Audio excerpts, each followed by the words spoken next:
Anderson Cooper, AC 360, CNN weeknights 10 Eastern. People and corporations trying to buy elections. Now, they're spending tens of millions of dollars to sway your vote, but they're trying to keep it secret. They're spending all that money, but they aren't running for office, and they're not putting themselves in front of the voters. Zero accountability, and it's all perfectly legal. According to a report from Public Citizen, in the 2004 election, 98% of outside political groups disclosed the names of their donors. This time around, it's 32%.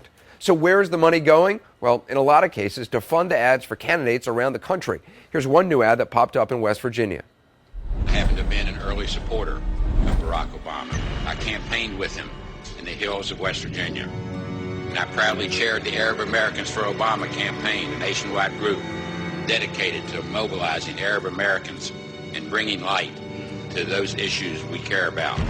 Call Nick Ray Hall and tell him what you care about at 202-225-3452. The West Virginia Conservative Foundation is responsible for the content of this advertising. All right, so that's the ad, and you can agree or disagree with the message. That's not what we're talking about. What you can't do is find out who's pushing that message. Now, I know it says the group's name at the end of the ad. Here it is, in case you missed it. The West Virginia Conservative Foundation is responsible for the content of this advertising. Who's behind the West Virginia Conservative Foundation? The ad buy cost nearly $250,000, so whose money is it?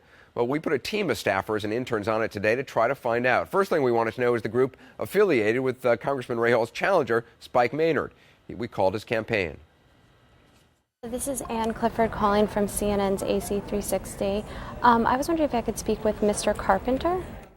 Spike Maynard's office told us they had nothing to do with the ad or the organization. So next we called the head of the state Republican Party, Mike Stewart. I'm calling from CNN's AC 360. We had a couple of quick questions we were wondering if we could ask you. Well, Mr. Stewart denied any GOP connection to the ad. He also, until recently, headed up the West Virginia Conservative Foundation, but he wouldn't disclose any donor names. And after all our calls, we still haven't been able to find out whose money paid for that ad. And it's not just conservative groups, it's liberal ones as well. The AFL-CIO, the Sierra Club, the American Dental Association. There's a group called Florida is Not for Sale, which, according to the Center for Responsive Politics, spent $50,000 to attack a Senate primary candidate.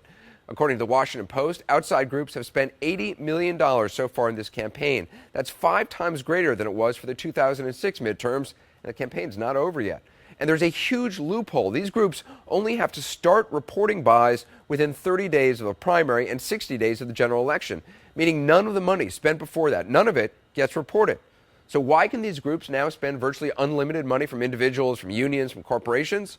Well, it's because of a recent Supreme Court ruling. And thanks to a loophole already in the tax code, if those groups set themselves up as a certain kind of nonprofit, they can use that now unlimited money without reporting who or which corporation or which labor union it's from. They're funding attack ads across the country like this one. I don't know what smells worse, my diaper or this new bill. Coalition to Protect Seniors is responsible for the content of this advertising. Yikes, Coalition to Protect Seniors. So who is that? Well, the New York Times tried to track it down, and they got nowhere, just like we did today. It used to be that secrecy in politics only covered the voting booth, but now the secret ballot has company. Call it the secret buck. With us now is Bill Allison, editorial director of the Sunlight Foundation, also senior legal analyst Jeffrey Toobin. So, Jeffrey, how much of a game changer was the Supreme Court ruling? Citizens United, January of this year, this was the decision that Barack Obama attacked in his State of the Union message. Justice Alito reacted visibly.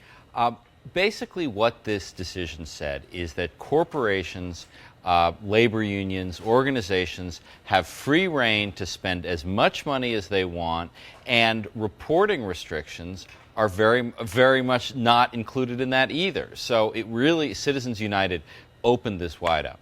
Bill Allison, you've been tracking campaign spending for a long time. How does this cycle compare to what we've seen before when it comes to transparency? We are in much worse shape than we were before. There are about 160 some groups now that are running these types of ads. There were about 80 in the 2006 cycle altogether, and we're still not at the end. I mean, there are groups popping up even today. And if people, Bill, are, running or funding these groups, if they want to stay in the shadows, is there any way to find out who they really are? It's really difficult. I mean, all they have to file are very minimal information about them, the name of a treasurer, the name of a custodian of records. And these folks can be working for PR firms or lobbying firms, or in one case, the West Virginia Conservatives Fund it appears that the person who holds the records or the address of this organization is a residential address. So it's really difficult to find out who these organizations are and who's behind them. What's the Supreme Court reason for allowing this? Well, basically the main idea is that the Supreme Court said corporations are like individuals, and individuals have a right. If I wanted to buy ads to support or oppose a candidate on my own, I could. Mm-hmm. And basically they extended that idea to organizations. That is counter to about 90 years of previous Supreme Court precedent, which had said, look, organizations have power that's beyond what individuals have, so the government can regulate those, can limit how much they can spend, can limit disclosure. But if corporations are exactly the same as people, that's a different scenario, and they have much greater freedom. And the campaign finance law that just went down in the Senate, would that have made a difference in this? It certainly would have.